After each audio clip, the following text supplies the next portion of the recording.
Le domaine FTX manque la valeur de la participation de 3 milliards de dollars dans Cursor après une vente de 200 000 dollars en 2023. Le domaine FTX a vendu sa participation dans Cursor pour 200 000 dollars en 2023, qui vaut désormais 3 milliards de dollars après une hausse de valorisation liée à SpaceX, soulevant des questions sur les ventes d'actifs en cas de faillite. L'Espagne saisit des portefeuilles froids cryptographiques lors d'un raid illégal de piratage de mangas. La police espagnole a saisi des portefeuilles froids cryptographiques liés à un site de manga présumé illégal, alors que des questions demeurent quant à savoir si les agents peuvent accéder aux fonds. Les actions de Figure chutent de 9%, alors que le cap de 1 milliard de dollars de prêts rencontre la volatilité du marché. L'action Figure a reculé après un bref rallye, alors que le changement de sentiment frappe les actions liées à la cryptographie, même si les analystes soulignent une forte croissance des prêts basés sur la blockchain de la fintech. Les groupes de défense de la cryptographie qualifient de « critique » l'action sur le projet de loi sur la structure du marché. Plus de 120 entités associées à l'industrie de la cryptographie et de la blockchain ont signé une lettre exhortant les sénateurs américains à aller de l'avant avec un projet de loi sur la structure du marché de la cryptographie. MoonPay lance des comptes virtuels Fiat2Stablecoin à New York. MoonPay a étendu son produit de compte virtuel à New York, permettant aux entreprises de convertir des monnaies fiduciaires en pièces stables et de régler des fonds sans préfinancement entre les juridictions. Tether gèle des pièces stables de 344 millions de dollars à la demande des forces de l'ordre américaines. L'émetteur de stablecoin a cité une activité liée à un comportement illégal, mais aucune autre explication pour le gel des jetons indexés sur le dollar détenus dans 2 adresses de portefeuille. Anchorage Digital ajoute des stratégies de jalonnement basées sur Marinade pour les clients Solana. L'intégration avec Marinade Finance permet aux clients d'obtenir un rendement via des stratégies de sélection de validateurs, tout en conservant la garde et le contrôle au sein d'une plateforme unique. L'adoption mondiale de la cryptographie s'effondre au milieu des pressions macroéconomiques, la Turquie défie la tendance à la baisse.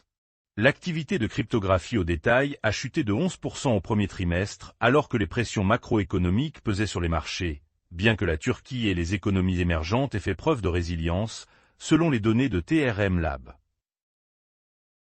Le Fellowship PAC, aligné sur la cryptographie, parie gros sur la course au Sénat du Texas. Le Fellowship PAC a révélé qu'il avait dépensé 1,75 million de dollars pour soutenir le procureur général du Texas, Ken Paxton, face au sénateur John Cornyn lors du second tour du scrutin en mai. Les altcoins ont un potentiel de hausse de 30% à 60% si Bitcoin atteint 86 000 dollars, analyste.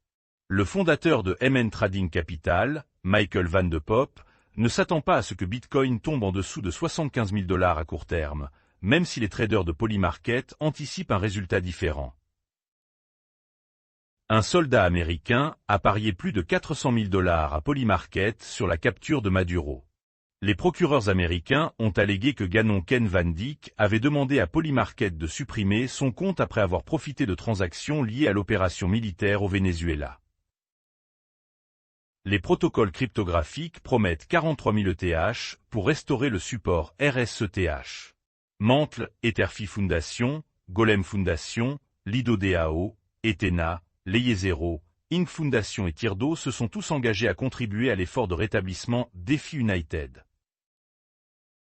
Jane Street demande au tribunal américain d'abandonner le procès pour délit d'initié de Terraform.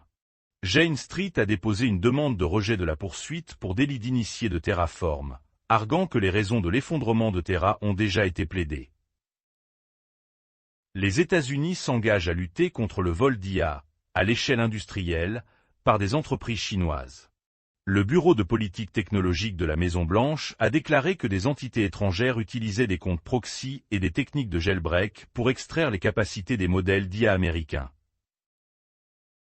Morgan Stanley lance une offre stablecoin via un fonds du marché monétaire. Les émetteurs de stablecoin doivent investir un minimum de 10 millions de dollars dans le fonds du marché monétaire de Morgan Stanley, MSNXX, pour accéder à l'offre de réserve de stablecoin. La force de frappe du DOJ américain restreint 701 millions de dollars en crypto dans le cadre de la répression des escroqueries en cours.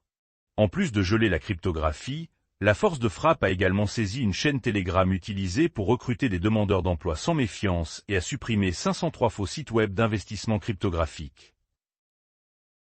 La Maison-Blanche confirme que Trump prononcera un discours au gala Mémécoin samedi.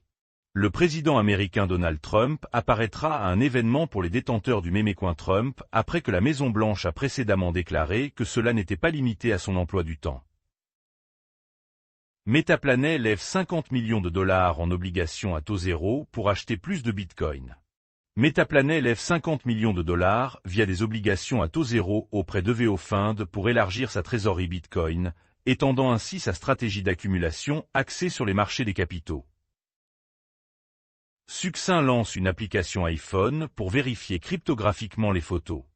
La société de cryptographie Succinct a lancé Scam, une application d'appareil photo pour iPhone qui signe les photos et les vidéos lors de la capture pour aider à prouver l'authenticité des médias à l'ère de l'IA. Le Wisconsin poursuit Kalshi, Polymarket et d'autres pour des contrats d'événements sportifs. Le procès du Wisconsin contre Kalshi, Robinhood, Coinbase, Polymarket et Crypto.com approfondit la bataille entre les autorités étatiques des jeux de hasard et les régulateurs fédéraux sur les marchés des prédictions sportives.